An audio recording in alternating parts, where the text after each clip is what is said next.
I was not a very disciplined person from the ages of 18 to 28 years old. Very, very chaotic, because I didn't have any sense or purpose in my life or anything like that. I was one of those people that just went paycheck to paycheck as well. I couldn't really bring myself to save anything. I spent all my money on useless things. And I think for a lot of people, you got to go through something. Sometimes it's trauma.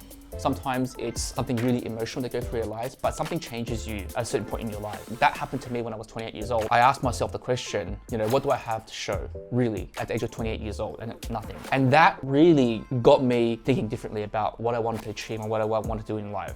And I had already built up a fairly decent career by that point in the design industry. And I even questioned whether or not I should stay in that industry, because all the things I want to achieve in my life no longer aligned with what I had to show for. Or in other words, what I had to show for was not going to get me to where I wanted to be in life. So for me, where the discipline came in was, I asked myself a very serious question. How badly do I want the things I want in life? Is it enough for me to sacrifice things that are luxuries today for a better result in the future? And I realized that I wanted those things badly enough for me to do that. And that's where the discipline kicked in. If you can understand what your goals are and ask yourself the question, how badly do you want those goals?